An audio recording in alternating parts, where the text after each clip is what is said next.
لقمان نے یہ بھی کہا کہ بیٹا، کوئی بھی عمل چاہے رائی کے دانے کے برابر چھوٹا ہو بھی کسی پتھر کے اندر یا آسمانوں میں مخفی ہو یا زمین میں، اللہ اس کو قیامت کے دن لاموجود کرے گا۔ کچھ شک نہیں کہ اللہ باریک بین اور خبردار ہے۔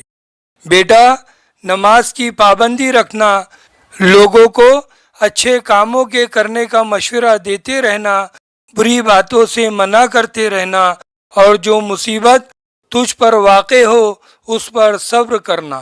بے شک یہ بڑی ہمت کے کام ہے، اور تکبر کرتے ہوئے لوگوں کے سامنے گال نہ پھلانا اور زمین میں اکڑ کر نہ چلنا، اس لیے کہ اللہ کسی اترانے والے شیخی خور کو پسند نہیں کرتا۔